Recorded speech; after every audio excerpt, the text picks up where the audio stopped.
মালাটা গলায় দিল।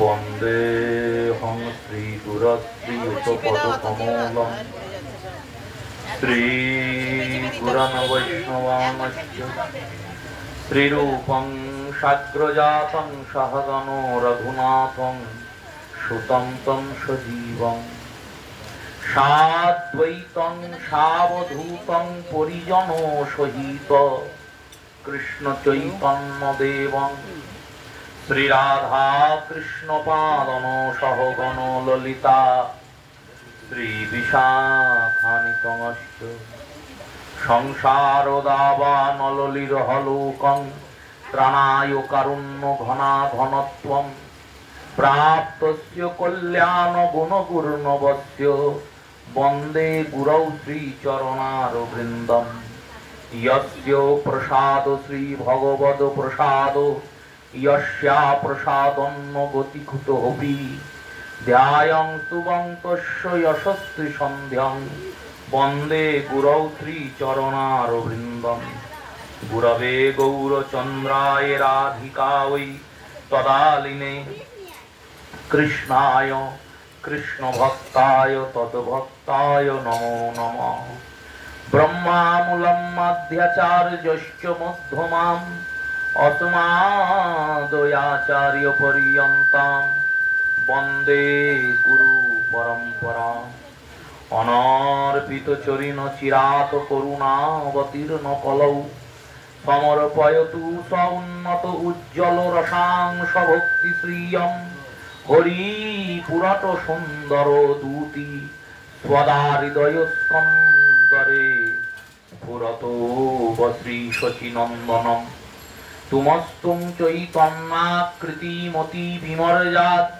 परमाद्भुतय उदार्य वरयं व्रजपति कुमारं रसयतुं विशुद्ध्यस्व प्रेमनमाद मधुर पियसुलहरिं प्रदातु चारणेभ्यो परपदो नवद्वीप प्रकटम् आनंद लीलामय विग्रहाय दिव्य हेमाभ्य छवि सुंदराय तस्मये महाप्रेम रस प्रदायते चैतन्य चंद्राय नमो नमस्ते नमस्ते त्रिकाल सत्याय जगन्नाथ सुताय च सभृत्याय सपुत्राय सकलोत्रयते नमो नमः ओम वरहापिराभिरामं मृगमदो तिलकं कुंडलाकांत्रगंडं कंजां शंकुंभकंठो स्मित शुभदमुखं साधरे न्यस्तवेणुं श्यामं शान्तं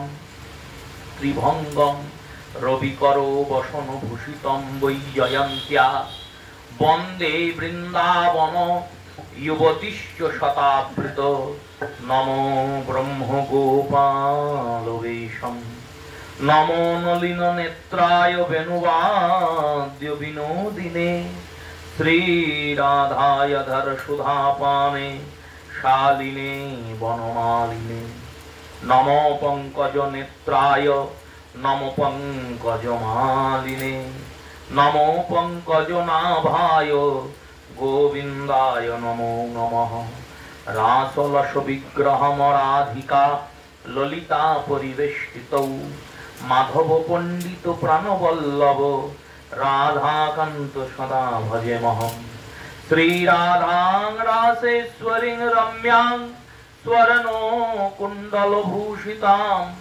नीलवस्त्र परिधानां देवीं त्वं नमामि श्रीहरिप्रिये गौरोचन रूपं मनोहरश्च कान्ति देहं ताम्बूलो सेवा प्रदये देवी ललिता देव्यै नमो नमः वृन्दावै तुलसी देव्यै प्रिया वै केशवस्य च विष्णु भक्ति प्रतिदेवी सत्यवत्यै नमो नमः जय रूप सनातन भट्ट रघुनाथ श्रीजीव गोपाल भट्ट दास रघुनाथ এই ছয় গোসাই করি চরণ বন্দন যা হইতে বিঘ্ন নাশয় অভীষ্ট পূরণ এই ছয় গোসাই যার মুই তার দাস তা সবার পদরেণু মোর পঞ্চগ্রাস তাদেরও চরণ সেবী ভক্তাসনে বাস জনমে জনমে হয় আমার এই অভিলাষ মধু স্নেহং সমাযুক্তং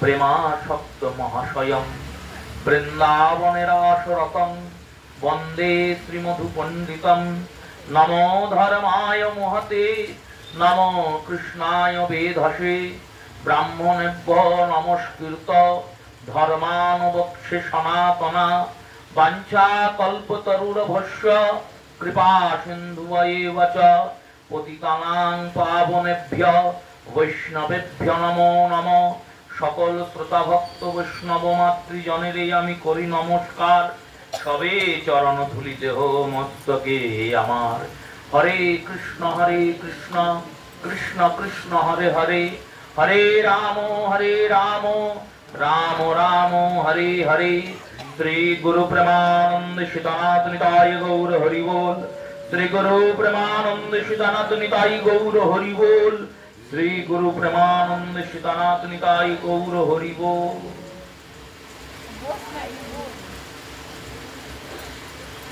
নারায়ণং নমস্কৃত্য নরং চৈব নরোত্তমং দেবীং সরস্বতীং ব্যাসং তত জয় মুদীরয়ে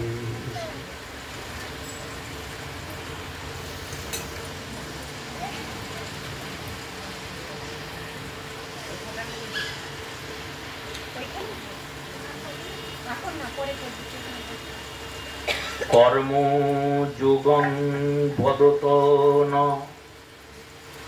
পুরুষ যে সংস্কৃত বিধুয়ে হাসু কর্মাণি নৈষ্কর্মং বিদন্তে পরম। শ্রী শ্রী গৌর গোবিন্দ মকরন্দ মাধুর্য লীলালব্ধেষু সজ্জন বৈষ্ণব বৃন্দ শ্রদ্ধেয়া মাতৃমণ্ডলীর চরণে প্রণাম পূর্বক অদ্যকাল শ্রী হরি কথা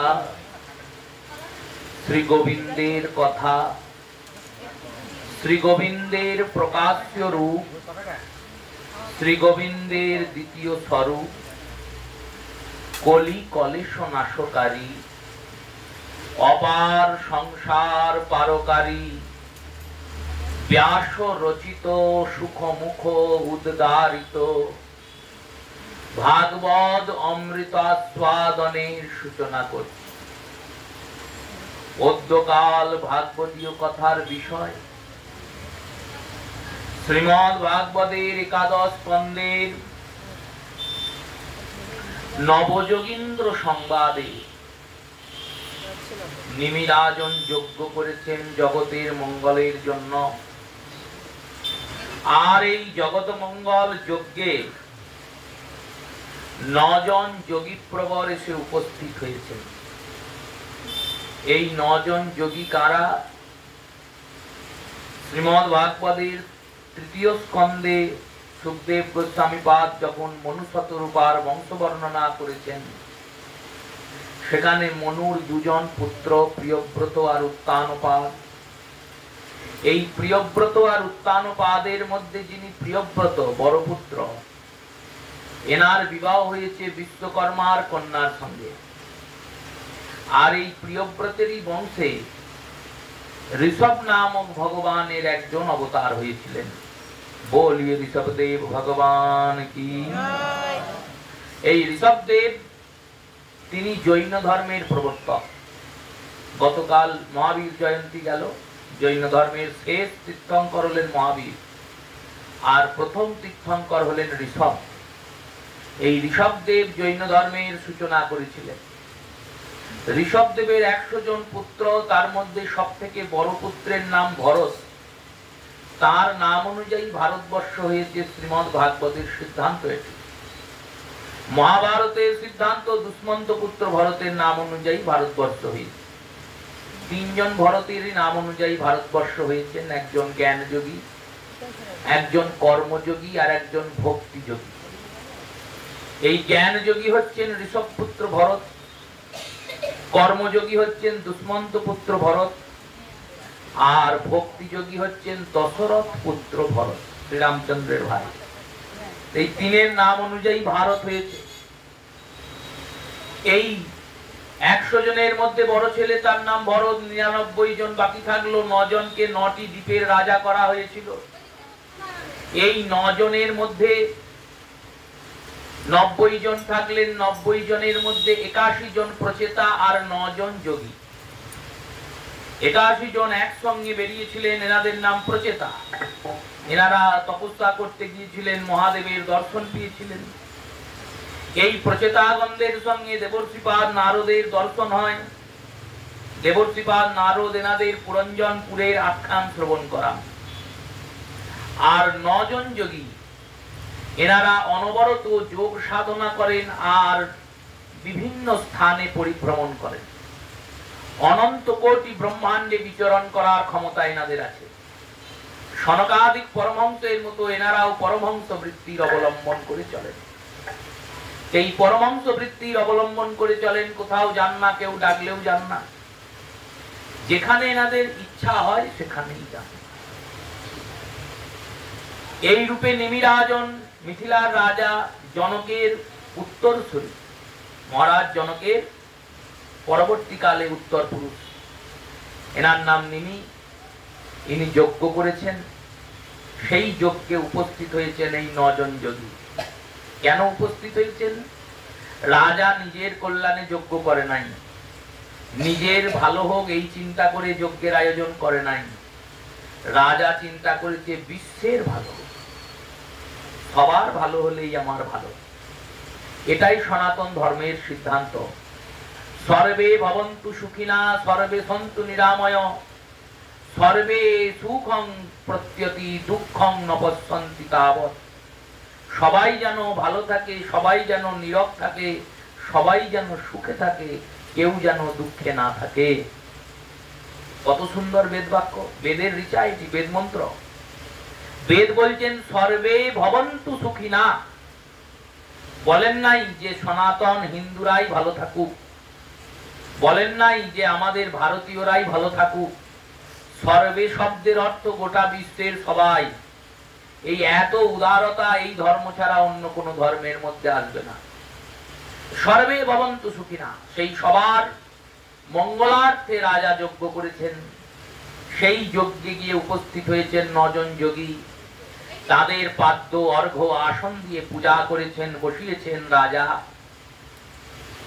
এক একজনকে এক একটি প্রশ্ন করেছেন। এক একজন সেই এক একটি প্রশ্নের উত্তর দিয়েছেন। এই রূপে ক্রমান্বয়ে 6ষ্ঠ যোগী যিনি, তাকে রাজা প্রশ্ন করছেন। কি প্রশ্ন করলেন না? রাজা বললেন কর্ম যোগং বদতন্য পুরুষো ইয়ে সংস্কৃত।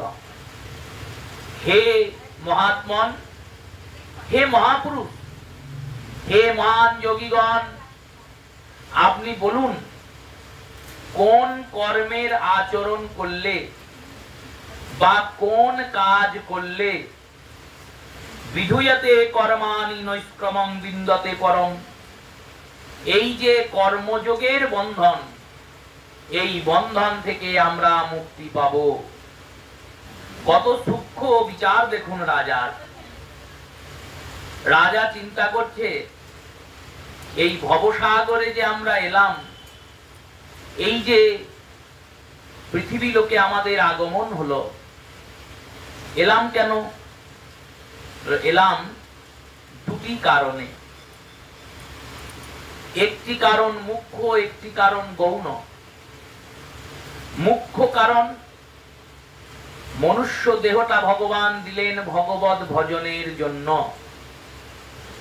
আর গৌণ কারণ কর্মফলের ভোগ। এই গৌণ কারণটি, এই কর্মফলের ভোগ তুমি ভগবত ভজন করলেও করতে হবে, যদি ভগবত ভজন নাও করো তাও করতে হবে।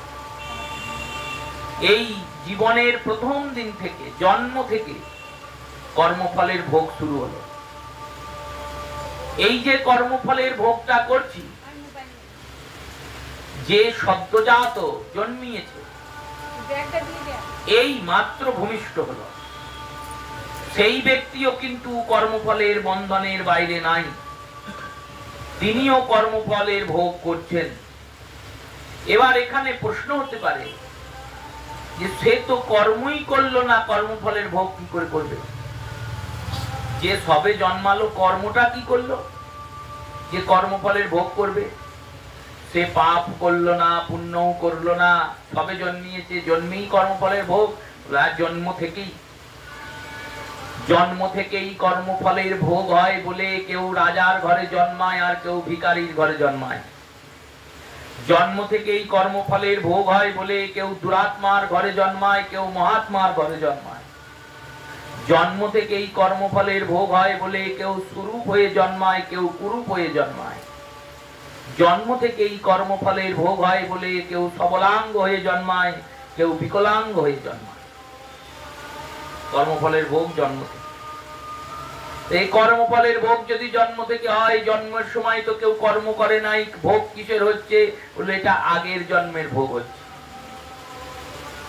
আগের জন্মের যদি ভোগই হয় তাহলে তো এই জন্মে দিন দিন আমি বড় হব, আর আগের কর্মফলটা নাশ হতে হতে শেষ হয়ে যাবে, মৃত্যু আসবে, আর মৃত্যু এলে আমার কর্মফল শেষ, খাতা শেষ, আর তো আমায় কর্মফল ভোগ করতে হবে না। বললো কে করলো? করতে হবে না। এই জন্মে তুমি চুপ করে বসে থাকবে? ভগবান গীতায় বললেন অর্জুন, কেউ চুপ করে বসে থাকে না, কর্ম করবেই। বললো কর্ম যদি নাও করি, কোনো কাজ করছি না, চুপচাপ বসে আছি। এই যে সাধুরা, এই যে তপস্বীরা, এই যে ঋষিরা, এনারা নিষ্কর্ম হয়ে যান সবার আগে। নিষ্কর্ম কেন হন? বললো কর্মফলের বন্ধন থেকে মুক্তি করার জন্য। সাধুরা কি কাজ করে? যে প্রকৃত সাধু সে কি করে? চাকরি করে, ব্যবসা করে, কি করে?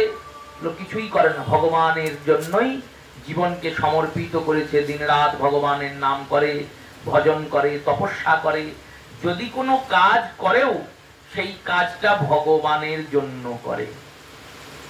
যদি সাধু কোনো কাজ করে, এই কর্মফল ভোগ করতে এসেছি, আবার কর্ম করছি, এবার কি হবে? বললে এবার আবার কর্মটা জমা হবে। দৃষ্টান্ত বুঝুন। এক ব্যক্তি একটা অপরাধ করেছে, খুন করেছে, চুরি করেছে, ডাকাতি করেছে, কিছু একটা করেছে। এবার বিচার সভায় গিয়েছে, বিচারক তার বিচার করেছেন, আর বিচার করে তাকে জেল দিয়েছেন। সে গিয়ে এবার জেল খাটছে, কারাগারে আছে। তার 10 বছর সশ্রম কারাদণ্ড হয়েছে। সে জেলে বসে আছে 10 বছর ধরে, জেল খাটছে। খাটতে খাটতে আর একটা কয়েদির সঙ্গে ঝগড়া হয়েছে, তাকে এমন মেরেছে সে বেটা সেখানেই মরে গেছে। এবার 10 বছর তো জেল চলছিলই, তাহলে কি 10 বছর পর সে ছাড় পাবে? বললো 10 বছর পর তো ছাড় পাবে আগের অপরাধের, আর এখন যাকে মারলো এটা, এই অপরাধটার কি হবে? বললো আবার বিচার হবে। বিচার করে তার আবার 10 বছর জেল হয়েছে, মানে জেল ছিল 10 বছর, হয়ে গেল 20 বছর। এবার এই চলছে, চলতে চলতে আবার একদিন ঝগড়া হয়েছে, আবার একজনকে মেরে দিই। এই করতে করতে করতে করতে তার জেল হয়ে গেছে অনেকদিন। বৃদ্ধ বয়সে বেরিয়ে আসবে, বেরিয়ে আসতে গিয়েছে একজনের সঙ্গে আবার বিবাদ, আবার তাকে মেরেছে, সে মরে গেছে। তাহলে তার কি আর মুক্তি হবে? হবে না। তেমনি আমরাও মুক্তি পাচ্ছি না। আমরা পূর্বজন্মের কর্মফল ভোগ করার জন্য এই জন্মে এলাম।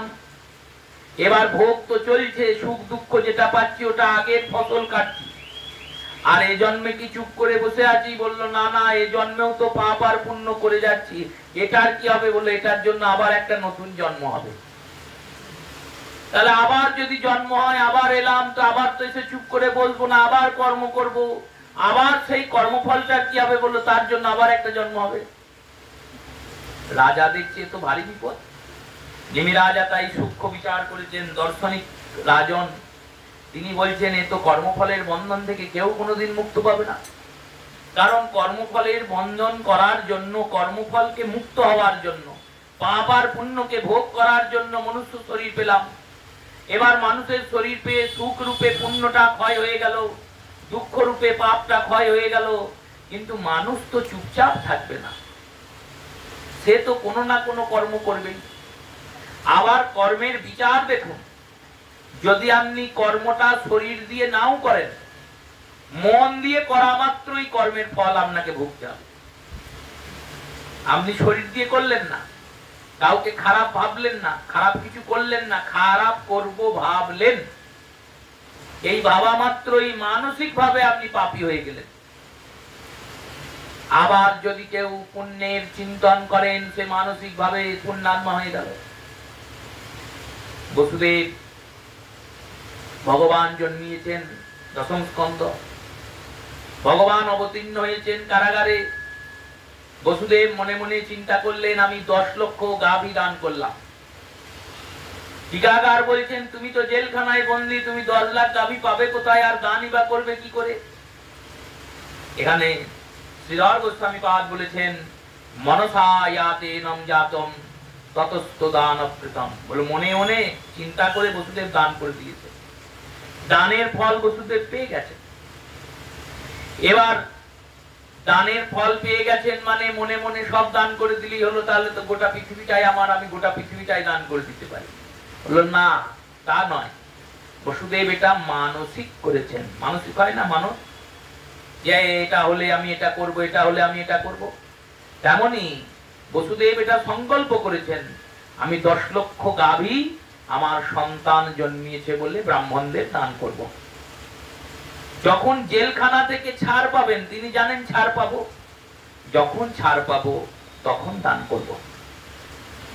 এই রূপে মন দ্বারা চিন্তা করলে যে পুণ্যের চিন্তা করলাম সেটা যদি পাওয়া যায়, সেই মন দ্বারাই যখন তুমি পাপ চিন্তন করবে, সেই পাপটাও তোমাকে ভোগ করতে হবে। তাহলে কিরকম বিপদ দেখুন। শরীর দ্বারা আমি কিছু করলাম না, মন দ্বারা করলাম আর অমনি পাপী হয়ে গেলাম।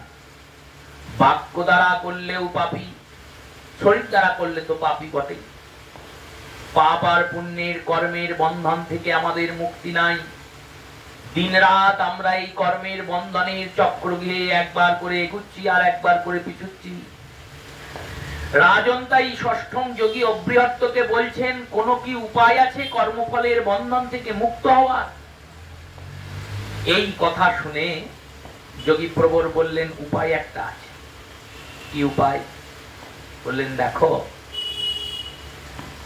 এই যে কর্মের বন্ধন, এই যে কর্মের ফল, এই কর্মের ফল দান কে করে? বিচারক কে? বিচারক হলেন স্বয়ং ভগবান। ভগবানই বিচার করেন। শ্বেতাশ্বর উপনিষদ বলছেন তাসু সুপর্ণ শাখায় তিষ্ঠতি বিহগা একস্ত কর্তা একস্ত সাক্ষী তথা। একটা গাছের ডালে যেমন দুটো পাখি বসে থাকে, তেমনি প্রত্যেক জীবের অন্তঃকরণে,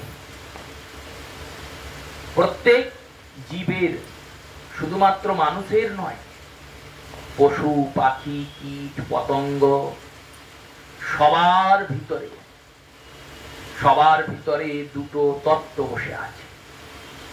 একটি তত্ত্বের নাম জীবাত্মা, আর একটি তত্ত্বের নাম পরমাত্মা। এই জীবাত্মা কি করে? জীবাত্মা কর্ম করে। এই কর্মটা যে করছে, সেই কর্মটার চিন্তা কে করে? কর্মটার হিসাব কে রাখে? হিসাব পরমাত্মা রাখেন। তাই জগৎকে ফাঁকি দিলেও ভগবানকে ফাঁকি দেওয়ার উপায় নাই। ভগবান সবার থেকে আপন। জগতে যত আপন লোক আছে আমাদের, পিতা মাতা ভগিনী ভ্রাতা পতি পত্নী পুত্র কন্যা আত্মীয় পরিজন, এই যতজন আছেন এনারা আমার আপন বটেন, কিন্তু এনাদের থেকেও আপন হলেন ভগবান। এনারা কেমন আপন? এনারা এ জন্মের আপন। আগের জন্মে কে কি ছিল জানি না, পরের জন্মেও কে কি হবে জানি না। যেমন নাটক যাত্রা থিয়েটারে অভিনয় হয় না, কেউ স্বামীর অভিনয় করছে আর কেউ স্ত্রীর অভিনয় করছে। এত সুন্দর তাদের অভিনয়, যারা যাত্রার দর্শনকারী, যাত্রার যারা দর্শক, এই দর্শকরা ভাবছে সত্যি করেই মনে হয় ওরা স্বামী স্ত্রী, এত সুন্দর অভিনয় করছে। এবার যেই যাত্রার পর্দা পড়লো, যবনিকার পত্তন হলো, তখন স্বামী চলে গেল তার বাড়ি, বউ চলে গেল তার বাড়ি। আবার এমন হয় যে খোঁজ খবর নিয়ে দেখা গেল যে বউয়ের অভিনয় করছিল সে মেয়েই নয়, পুরুষ, মেয়ে ছেলে অভিনয় করছিল। এরকম হয়তো পুরুষ মেয়ে ছেলে অভিনয় করছিল, কিন্তু এত সুন্দর অভিনয়। তেমনি আমরা জন্মিয়েছি, আমাদের একটা নতুন অভিনয় করতে গোবিন্দ পাঠিয়ে দিয়েছেন। এই অভিনয়টা যে করছি, এই জীবনে যারা যারা আমার সঙ্গে যুক্ত হচ্ছেন, বিয়োগ হচ্ছেন, তাদের কাছে আমরা ঋণী। কোনো না কোনো ভাবে তাদের কাছে আমাদের ঋণ আছে। সেই ঋণটা শোধ করার জন্য ভগবান আমাদের পাঠিয়েছেন। এবার এই ঋণটা শোধ হচ্ছে। কেমন করে শোধ হচ্ছে দেখুন। মহাভারতে অভিমন্যু বধ হয়েছে, ভগবান বসে আছেন, শোকগ্রস্ত অর্জুন প্রতিজ্ঞা করেছেন কালকে জয়দ্রথকে বধ করব, সূর্যাস্তের আগে। ছেলের চিতায় আগুন দিয়ে রাত্রে বাড়ি ফিরেছেন অর্জুন। এবার ভগবানের কাছে গেলেন, গিয়ে গোবিন্দকে বলছেন, হে গোবিন্দ, তুমি তো ভগবান, তুমি তো গীতাতে আমাকে গীতার জ্ঞান দিলে, আমায় বিশ্বরূপ দর্শন করালে, তবে আমি যুদ্ধের জন্য প্রস্তুত হয়েছি, নাহলে তো যুদ্ধ করবো নাই বলে দিয়েছিলাম। জগতে কেউ তোমায় জানুক না জানুক, আমি তো তোমায় জানি, তোমায় চিনি। তোমার সেই বিরাট স্বরূপ, বিশ্বরূপ, যে রূপ আমি ছাড়া জগতে এর আগে কেউ দেখে নাই, সেই অনন্ত ব্রহ্মাণ্ডের এক এবং অদ্বিতীয় অধীশ্বর মালিক তুমি। তোমার ইচ্ছা ছাড়া জগতে কোনো কর্মই হয় না। তুমি প্রত্যেকের অন্তর জানো, প্রত্যেকের অন্তরে বসে আছো। এই অন্তর্যামী তুমি। তোমার কি এটা জানা ছিল না যে আজ অভিমন্যু মরবে? তোমারই তো প্রিয় শিষ্য, তোমারই তো ভাগিনা, আর অতি স্নেহের ভাগিনা। কারণ যে ভাগিনা মামার বাড়িতে মানুষ হয়, তার প্রতি মামা মামি দাদু দিদা এদের একটা মায়া বেশি পড়ে। অভিমন্যু তো হস্তিনাপুরে থাকতেন না, ইন্দ্রপ্রস্থেও থাকতেন না, দ্বারকায় থাকতেন। সুভদ্রা আর অভিমন্যু দ্বারকায় থাকতেন, কারণ নিয়ম ছিল পঞ্চপাণ্ডবের দ্রৌপদী ছাড়া ইন্দ্রপ্রস্থে কোনো নারী থাকবে না রানী হয়ে। তাই এনারা যে আলাদা আলাদা বিবাহ করেছেন, প্রত্যেকের বিবাহ আছে, এমনকি নকুল সহদেবেরও, যুধিষ্ঠিরেরও দ্বিতীয় বিবাহ তৃতীয় বিবাহ আছে, অর্জুনের তো 4খানা বিবাহ, মণিপুর অর্জুনের শ্বশুর বাড়ি, চিত্রাঙ্গদা। নাগকুলেও অর্জুন বিবাহ করেছেন নাগ কন্যা উরুপিকে, আর সুভদ্রাকে বিবাহ করেছেন, দ্রৌপদীকে বিবাহ করেছেন, 4খানা বিবাহ। এই অর্জুনেরও পত্নী আছেন অনেকে। ভীমসেনের তো রাক্ষসীয় ভীমসেনের পত্নী, ঘটোৎকচের মাতা ভীম বা রাক্ষসী, তিনি ভীমসেনের পত্নী। এই রূপে প্রত্যেকেরই পৃথক পৃথক বিবাহ আছে, কিন্তু তারা নিজেদের শ্বশুর বাড়িতেই থাকতেন। দ্রৌপদীর সঙ্গে যখন বিবাহ হয়েছিল তখন এনারা প্রতিজ্ঞাবদ্ধ হয়েছিলেন আমাদের সঙ্গে একমাত্র দ্রৌপদীই থাকবে, পঞ্চপাণ্ডবের সঙ্গে।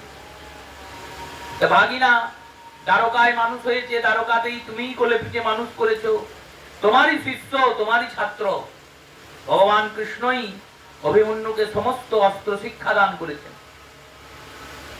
তুমি তো সব জানতে মাধব, তাও তুমি আজকে আমার রথটাকে অত দূরে নিয়ে গেলে কেন?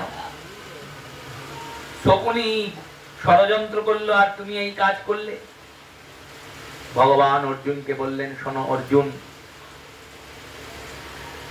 আমি ভগবান, আমি প্রত্যেকের অন্তরাত্মায় বসে আছি, মন্দিরেও বসে আছি, কিন্তু অন্তরাত্মায় যে রূপে বসে আছি মন্দিরে সেই রূপে বসে নাই। অন্তরাত্মায় আমি নিরপেক্ষ হয়ে বসে আছি, সেখানে আমি দেখব কিন্তু কিছু করব না। আর মন্দিরে আমি জগতের মালিক হয়ে বসে আছি। অন্তরাত্মাতে যে রূপে আমি বসে আছি সেই রূপে নিরপেক্ষ হয়ে। এই নিরপেক্ষ মানে বলল সব দেখব কিন্তু কিছু করব না। আর মন্দিরে যখন বসে আছি তখন আমার কাছে গিয়ে যেই শরণাগতি নেবে আমি তার উপর কৃপা করে দেব। তুমি অভিমন্যুর কথা চিন্তা করছো, অভিমন্যুর তোমার প্রতি ঋণ ছিল, তোমার অভিমন্যুর প্রতি ঋণ ছিল। পূর্বজন্মের কর্মফলের জন্য এরম হয়। চন্দ্রদেবের আর দেবী রোহিণীর একটি পুত্র হয়েছেন। পুত্র যেদিন হয়েছে সেদিন দুর্বাসা ঋষি গিয়েছেন চন্দ্রদেবের লোকে। পুত্রের প্রাপ্তির আনন্দে দুর্বাসাকে তিনি ভুলে গেছেন। দুর্বাসা দরজায় দাঁড়িয়ে আছেন, আসেন নাই, অভিনন্দন স্বাগতম জানিয়ে ঋষিবরকে ডাকেন নাই। দুর্বাসা ক্রুদ্ধ হয়েছেন। এত ক্রোধ কেন দুর্বাসা? দুর্বাসার ক্রোধ শাসনের অঙ্কুশ। দেবতারা যদি শিষ্টাচার ভুলে যায়, দেবতাদের পূজন করি আমরা, তাহলে আমাদেরও শিষ্টাচার থাকবে না।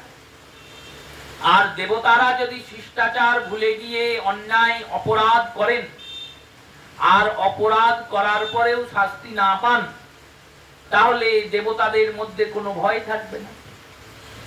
এই ভয়টা থাকা অতি প্রয়োজন। এই ভয় থাকার জন্যই কর্মশুদ্ধ হয়।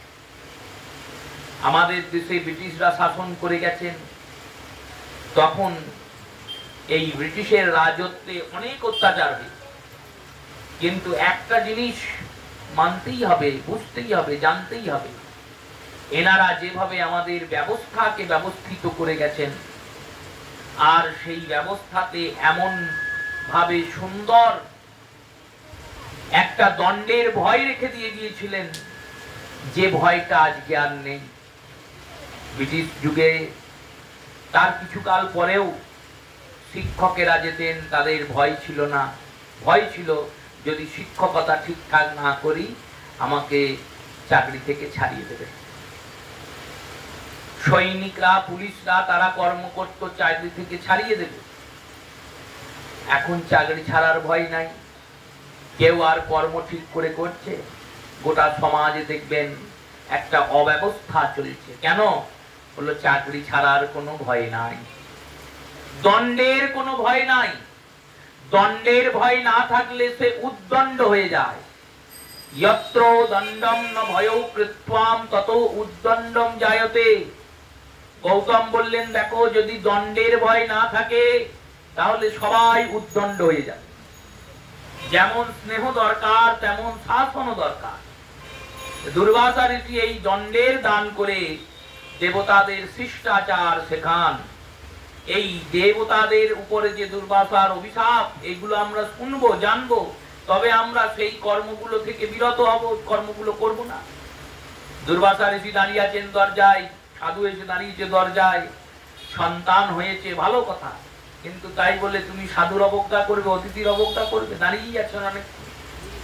চন্দ্রকে গিয়ে বললেন যে সন্তানের জন্য তুমি আমাকে অবজ্ঞা করলে, আমি অভিশাপ দিলাম এই সন্তান এখনই মরে যাবে, আর মরে গিয়ে মানুষ হয়ে জন্মাবে, এই লোকে থাকবেই না।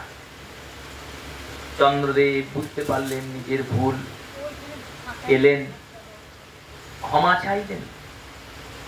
দুর্বাসা বললেন, দেখো অভিশাপ তো আর ফিরবে না, তবে তোমায় একটা বর দিচ্ছি, এই সন্তান জন্মাবে, জন্মানোর পর দেবলোক অনুযায়ী 16 দিনের মাথায় তোমার কাছে ফিরে চলে আসবে। এবার দেবলোকের 16টা দিন, তাহলে দেবলোকের একটা দিন মানে কতদিন পৃথিবীতে? পৃথিবীতে 1 বছর, তাহলে দেবলোকের 16 দিন মানে পৃথিবীতে 16 বছর। এই সন্তানই অভিমন্যু হয়ে জন্মিয়েছেন। অভিমন্যুর 16 বছর বয়স হয়েছে, অভিমন্যু তার পিতা মাতার কাছে ফিরে গেছে। অর্জুনকে বললেন, দেখো অর্জুন, অভিমন্যু 16 বছরে মরেই যেত, কিন্তু যেভাবে ওর মৃত্যু হলো, যতদিন পৃথিবীতে বীরদের ইতিহাস গাওয়া হবে, ততদিন এই বীর অভিমন্যুর নাম সবাই করবে। যে 16 বছরের একটা বালক, সেই এত মহা ধনুর্ধারী, কর্ণ, দ্রোণ, অশ্বত্থামা, শকুনি, দুর্যোধন, জয়দ্রথ, শল্য, এই এত বড় বড় মহারথী, সপ্তরথী, 7 জন রথীর সঙ্গে সূর্যাস্ত অব্দি যুদ্ধ করেছে। সূর্যোদয় থেকে সূর্যাস্ত অব্দি এই সপ্তরথীকে হারিয়ে গেছে, সপ্তরথীদের পরাজিত করেছে। এই কারণে তোমার পুত্র হয়ে অভিমন্যু জন্মিয়েছিল। যদি আজকে আমি অভিমন্যুকে না মারতাম, যদি এই সপ্তরথী আজকে তোমার পুত্রকে হত্যা না করত, তাহলে তোমার মনে শত্রুতাটা জাগতো না।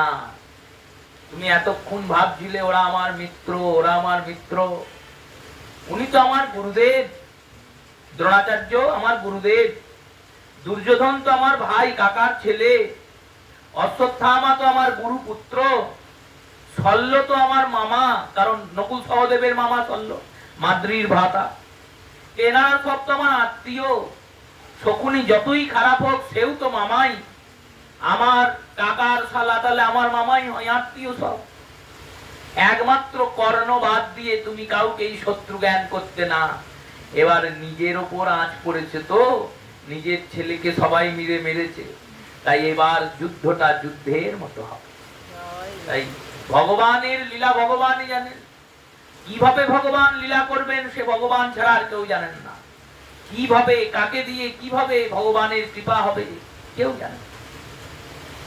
ভগবানের কৃপাটা এইরকমই, তিনি তার ইচ্ছাতে লীলা করে যান, সেই ইচ্ছাতেই চলেন।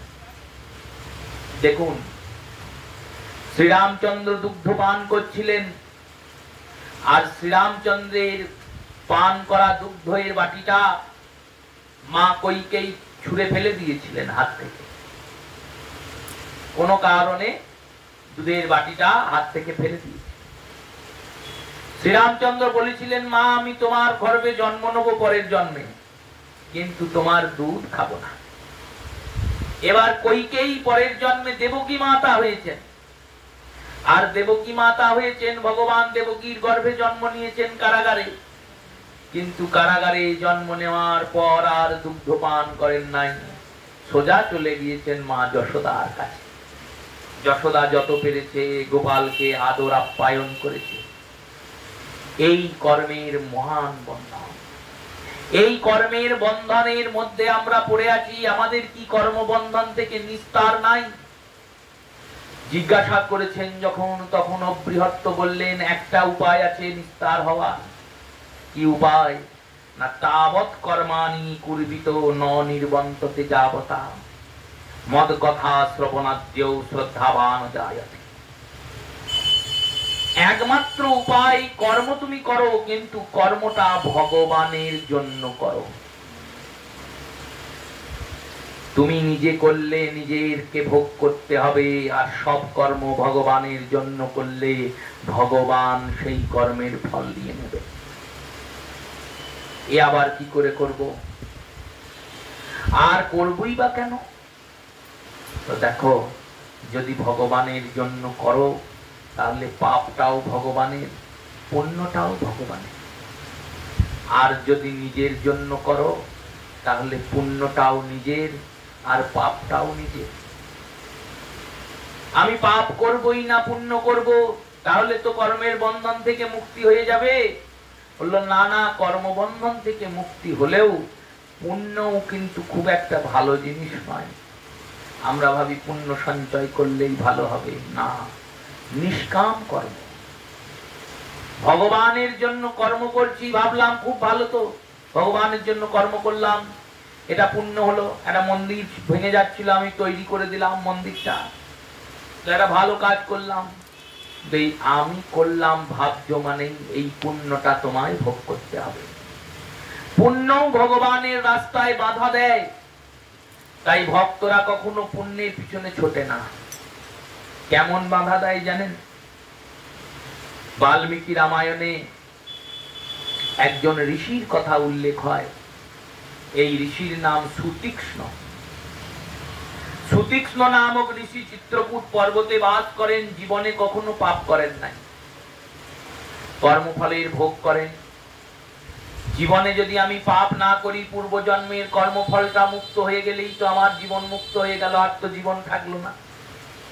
কারণ আগের জন্মের যত পাপ ছিল আমি জীবনে ভোগ করে নিলাম, আর এই জন্মে আমি কোনো কর্মই করলাম না, চুপচাপ ভগবানের ভজন করে গেলাম, তাহলে তার কর্ম থাকলো না, বন্ধন মুক্ত হয়ে গেল। সুতীক্ষ্ণ তিনি দিন রাত যজ্ঞ করেন, বেদ পাঠ করেন, স্তব স্তুতি করেন। এত পুণ্যাত্মা যে ব্রহ্মা, স্বয়ং প্রজাপতি ব্রহ্মা, তিনি বিমান পাঠিয়েছেন সারথী সমেত। বিমান এসে ঋষির আশ্রমে নেমেছে। জিজ্ঞাসা করেছেন, ঋষি আপনি কে? সারথী বলছেন, আমি ব্রহ্মার সারথী। আমাকে ব্রহ্মা পাঠিয়েছেন বিমান সমেত, যে সুতীক্ষ্ণকে সশরীর বিমানে বসিয়ে আমার ধামে নিয়েছে। আজ থেকে সুতীক্ষ্ণ আমার ধামে থাকবে। সুতীক্ষ্ণ বললেন, বেশ, খুব ভালো। প্রস্তুতি করছেন বিমানে ওঠার, এবার উঠবো, উঠে চলে যাব।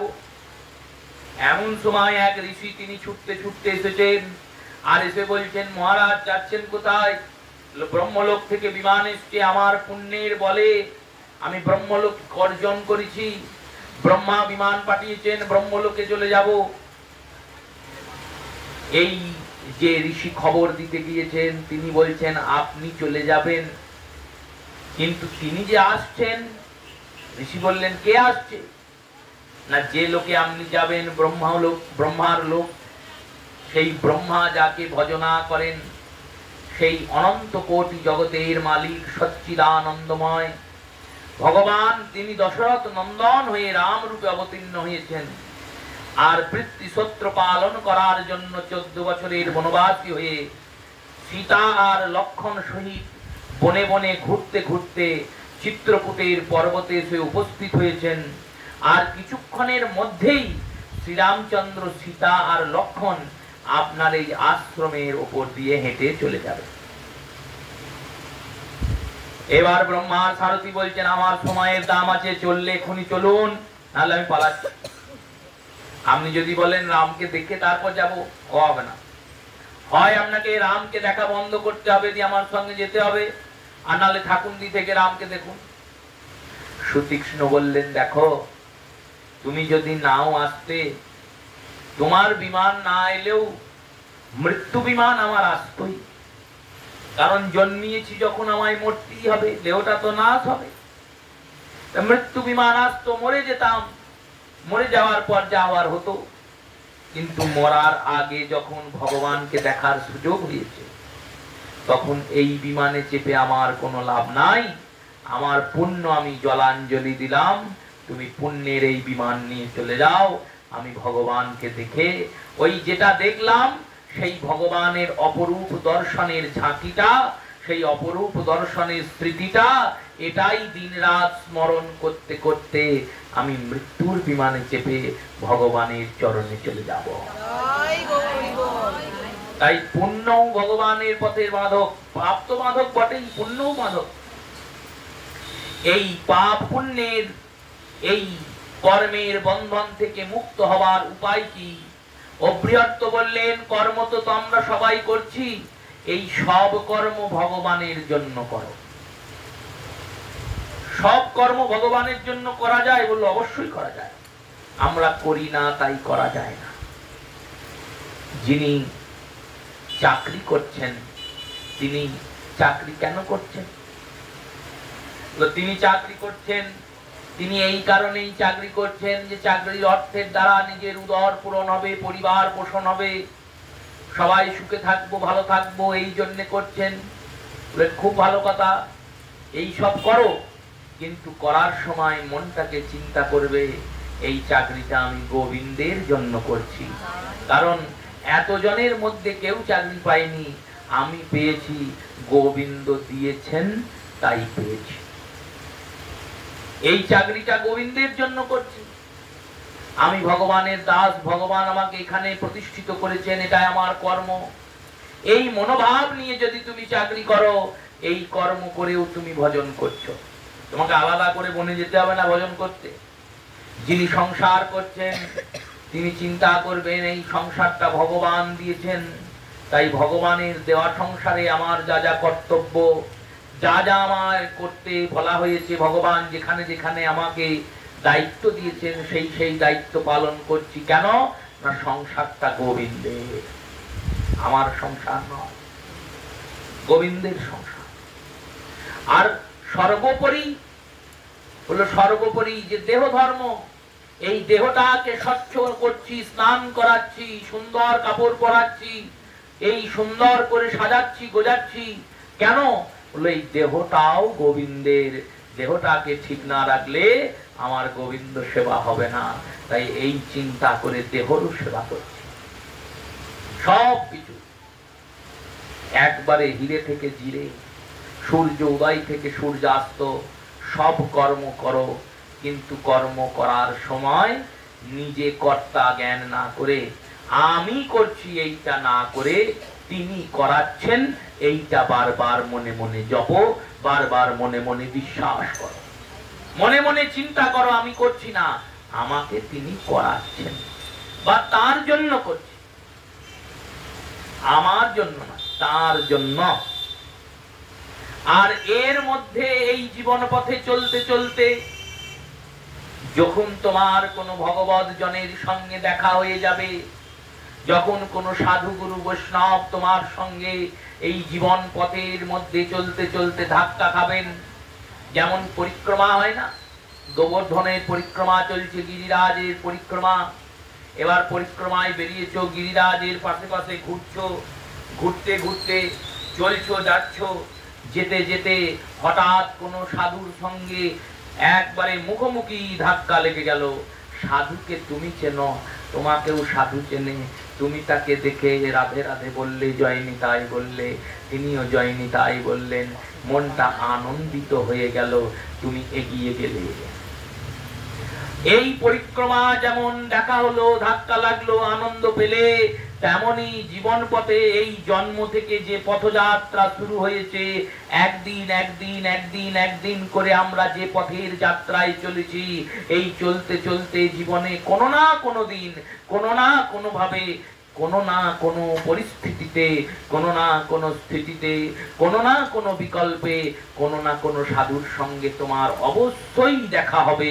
যেদিন দেখা হবে সেদিন তাদের ধরো।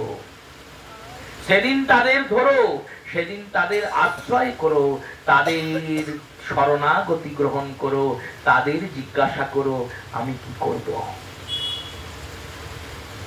জিজ্ঞাসা করব কখন করব বললেন, মদ কথা শ্রবণাউদ, আমার কথা শুনতে যেও। হরি কথা শুনতে গেলে হরিকে জানতে পারবে, তাছাড়া কোনো উপায় নাই। ভগবানকে জানতে গেলে, ভগবানকে চিনতে গেলে, ভগবানকে ভালোবাসতে গেলে তার কথা শুনতে হবে, তাছাড়া উপায় নাই। শ্রীমতী রাধারানীর অভিসারিকার নায়িকা, তিনি অভিসারিকা রূপে বসে আছেন। পদকর্তাগণ বললেন এই অভিসারিকার ভাব, এই উৎকণ্ঠা, এই প্রেম অনুরাগ কোন কোন ভাবে রাধারানীর মধ্যে সিঞ্চন হলো জানো? কোন কোন ভাবে না, তিনটি ইন্দ্রিয় দ্বারা এই অনুরাগের আগমন হয়। প্রথম ইন্দ্রিয়ের নাম নেত্র, দ্বিতীয় ইন্দ্রিয়ের নাম কর্ণ, আর তৃতীয় ইন্দ্রিয়ের নাম জিহ্বা।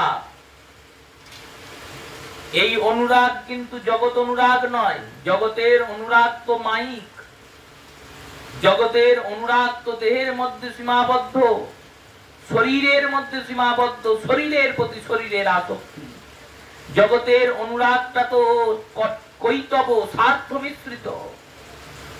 আর এই ভগবত রাজ্য অনুরাগ, ভগবান রাধা কৃষ্ণের যে প্রেমাধুরী, এটা নিঃস্বার্থ, নিঃস্বার্থ নয়। সামান্যকে অসামান্য দিয়ে তুলনা হয় না, কিন্তু তবুও বোঝার জন্য তুলনা শুনুন। আপনি গিয়েছেন ঘুরতে পরিবারের সঙ্গে, পুরী গিয়েছেন, দ্বারকা গিয়েছেন, মথুরা গিয়েছেন, গিয়েছেন। এবার আপনি আস্তে আস্তে হাঁটেন আর বাকিরা জোরে জোরে হাঁটে। আপনি পিছনে পড়ে গিয়েছেন আর একদল ভিড় ঢুকেছে, আপনি হারিয়ে অন্যদিকে চলে গিয়েছেন। পরিবারের লোক অন্যদিকে চলে গিয়েছে। এবার হারিয়ে গেছেন, তাতে আপনার দোষ কি আর পরিবারের লোকেরই বা দোষ কি? কারুর দোষ নাই, দোষ পরিস্থিতি। হারিয়ে গিয়েছেন। এবার হারিয়ে যদি যান, আর হারিয়ে যাওয়ার পরে যখন পরিবারের লোককে পাবেন কাছে, স্বামীকে, পুত্রকে, স্ত্রীকে, সন্তানকে, তখন আপনার যে ভাষণ, আপনার যে বক্তব্য, আপনার যে কথা, সেটা কি খুব মিষ্টি হবে না কর্কশ হবে? ভালো করে বলবেন যে কোথায় গিয়েছিলে বাবা, আমি তো তোমায় খুঁজে পাচ্ছিলাম না। কেউ বলবে না, 10 টাকা গালি দেবে। এটাই নিয়ম। কেন বললো? আমাদের প্রেম স্বার্থের প্রেম। তাই স্বার্থটা কেমন? বললো আমাকে ছেড়ে চলে গেল, আমাকে, তোমাকে নিয়ে গিয়ে এসছে, তোমাকে নিয়ে ঘুরছে, তোমাকে যেমন সে ছেড়েছে, তুমিও তো তাকে ছেড়েছো। সেও হারিয়েছে, তুমিও হারিয়েছো। আমি কি করে ঘুরবো, একা কি করে থাকবো, আর সে কি করে থাকছে, সেই চিন্তা তো করলাম না। অন্যের চিন্তা করলাম না, নিজের চিন্তা করলাম। কারণ আমরা নিজেকেই বেশি ভালোবাসি, তারপর অন্যকে ভালোবাসার কথা। এবার যদি চিন্তা করুন, হারিয়ে যাওয়াটা আলাদা কথা। আপনার বাড়ি থেকে আপনাকে নিয়ে গেল, আর নিয়ে গিয়ে কুম্ভের মেলায় ঘুরতে গিয়েছে। কুম্ভ শেষ হলো না, সবাই যাচ্ছিল ঘুরতে। কুম্ভের মেলাতে তো একজন একটা পুলিশকে গিয়ে ধরে বলছে আপনারা পরিস্থিতি ব্যবস্থা ভালো করেন নাই। পুলিশ বলছে কেন? না আমার বউ 5 বার হারিয়ে গিয়েছিল, 5 বারই ফেরত পেয়ে গেছে। 5 বার হারিয়ে গিয়েছিল, 5 বারই ফেরত পেয়ে গেলাম, এই আবার কেমন ব্যবস্থা? আমি তো হারানোর জন্যই এসেছি, ফেরত পেয়ে গেলাম। সেই রূপে গিয়েছেন, আর বাবা মাকে ছেড়ে দিয়ে, বউকে ছেড়ে দিয়ে, ভাই বোনকে ছেড়ে দিয়ে সে পালিয়ে। এবার সেই ব্যক্তি তাকে কি প্রশংসা করবে? করবে না তো। কিন্তু রাধারানীর প্রেম দেখুন।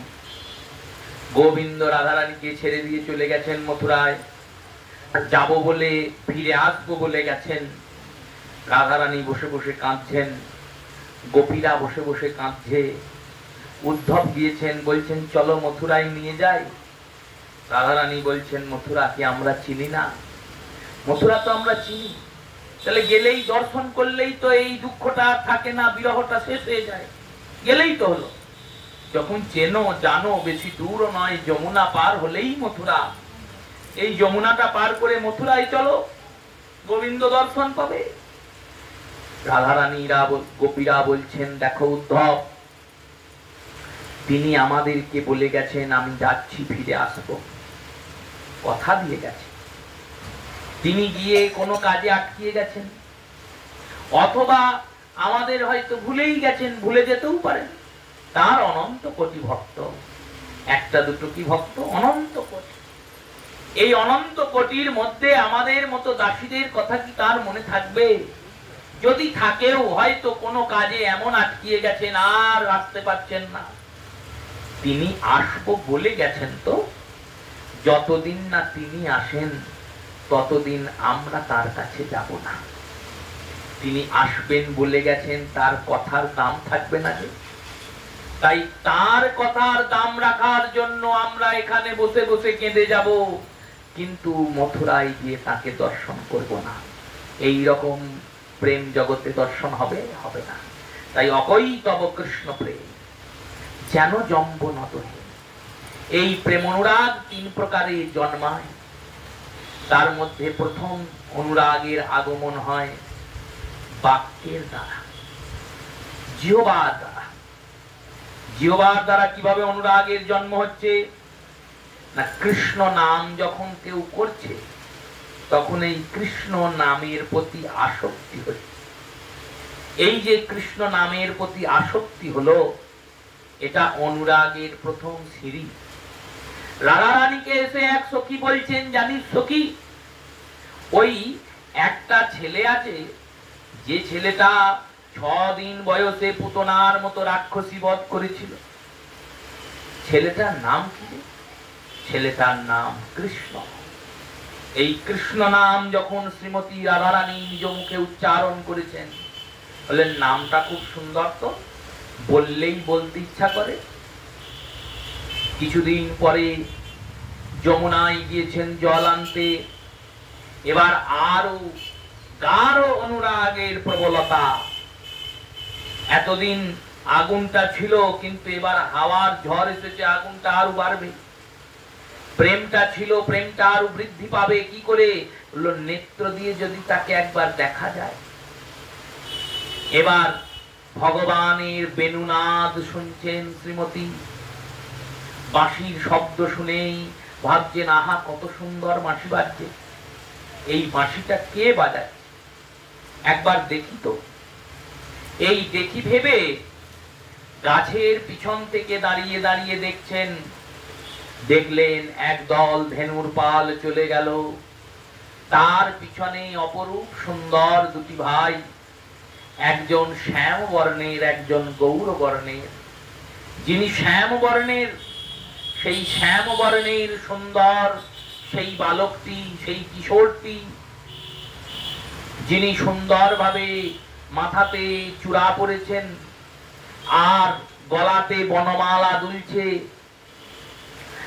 পীত বসনে পরিহিত, চন্দনে চর্চিত অঙ্গ, আর হাতে মোহন মুরলিটি নিয়ে রন্ধ্রান বেণু অধর সুধা ওই ছিদ্রযুক্ত বাঁশিতে ফু দিতে দিতে সুন্দর বাঁশি বাজাতে বাজাতে যাচ্ছে।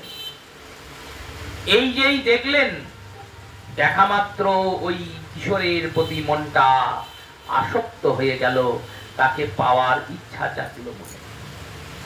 এবার গিয়েছেন সখীদের কাছে। সখীরা কৃষ্ণের রূপ বর্ণনা করছেন, কৃষ্ণ কথা শুনছেন শ্রীমতী। আর কথা শুনতে শুনতে আসক্তিটা আরো বাড়লো। গেলেন হরি কথা শুনতে, দেখলেন সেখানেও গোবিন্দেরই কথা গাইছেন।